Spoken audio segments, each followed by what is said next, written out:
19th fab को संस्कृत के paper के साथ एक्चुअली मेन पेपर का सीबीएसई क्लास 10th का एग्जामिनेशन शुरू होने जा रहा है।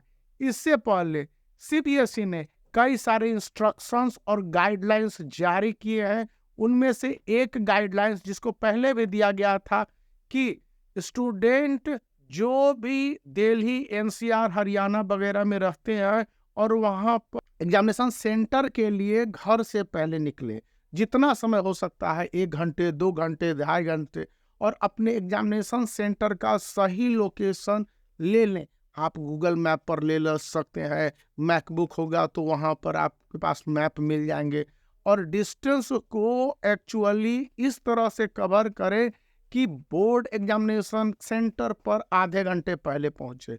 दूसरी बात बोली गई कि कोई एग्जामिनेशन का कैंसिलेशन नहीं होना है। तीसरी बात बोली गई कि एग्जामिनेशन सेंटर को लेकर कोई भी क्वेश्चन पेपर लीक फिक नहीं हो रहा है, या इस तरह की बातें आपको कोई कह रहा है तो वो उल जरूर बोल रहा है और उन सब बातों पर ध्यान देने की जरूरत नहीं है।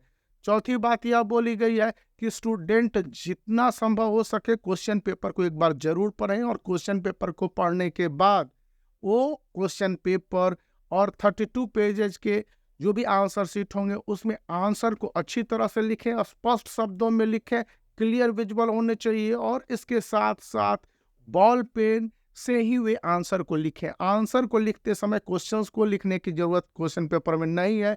यदि वह ऑप्शन लिख देते हैं, चूंकि एमसीक्यू क्वेश्चंस भी है, बहुवैकल्पीय क्वेश्चन भी है, तो ABCD के जगह आप केवल क लिख देते हैं तो आपको मार्क्स मिलेंगे।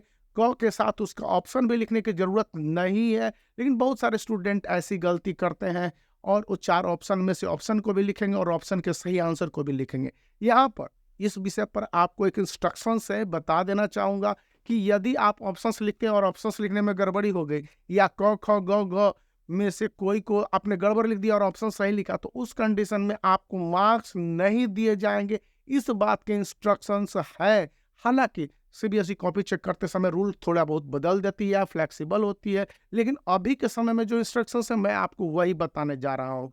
यहाँ पर यह भी बताया गया है कि स्टूडेंट के आंसर्स जिस तरह से इंस्ट्रक्शंस है, सीबीएसई के राइटिंग के फॉर्मेट है, पत्र लेखन के फॉर्मेट है, और संस्कृत में जो भी उसके अनुवाद या अनुच्छेद को लेकर इंस्ट्रक्शंस हैं उनको अच्छी तरह से फॉलो करते हुए ग्रामेटिकल मिस्टेक मिनिमम करने चाहिए। क्योंकि संस्कृत में, इंग्लिश में, हिंदी में और जितने भी रीजनल लैंग्वेजेज हैं, बहुत सारे रीजनल लैंग्वेज पर सीबीएसई परीक्षा लेती है, तो उन सभी लैंग्वेज पेपर में यदि ग्रामेटिकल मिस्टेक्स है तो स्टूडेंट के मार्क्स को काट लिए जाने के सीधे सीधे प्रोविजन बता दिए गए हैं। यानी कि ग्रामर के पेपर में स्टूडेंट को रियायत नहीं दिया जाएगा, राइटिंग में दूसरी जगह पर है, लिटरेचर में थोड़ी बहुत छूट मिल सके, पॉसिबिलिटीज है, और यह एग्जामिनर पर डिपेंड करता है। ये लेनियंसी वगैरह की बात मत कीजिए कि क्वेश्चन पेपर कैसे पूछे जाएंगे। आमतौर पर क्वेश्चन पेपर है जो सीबीएसई के सैंपल पेपर है और रिवाइज सैंपल पेपर है, उसी में से पूछे जाने हैं।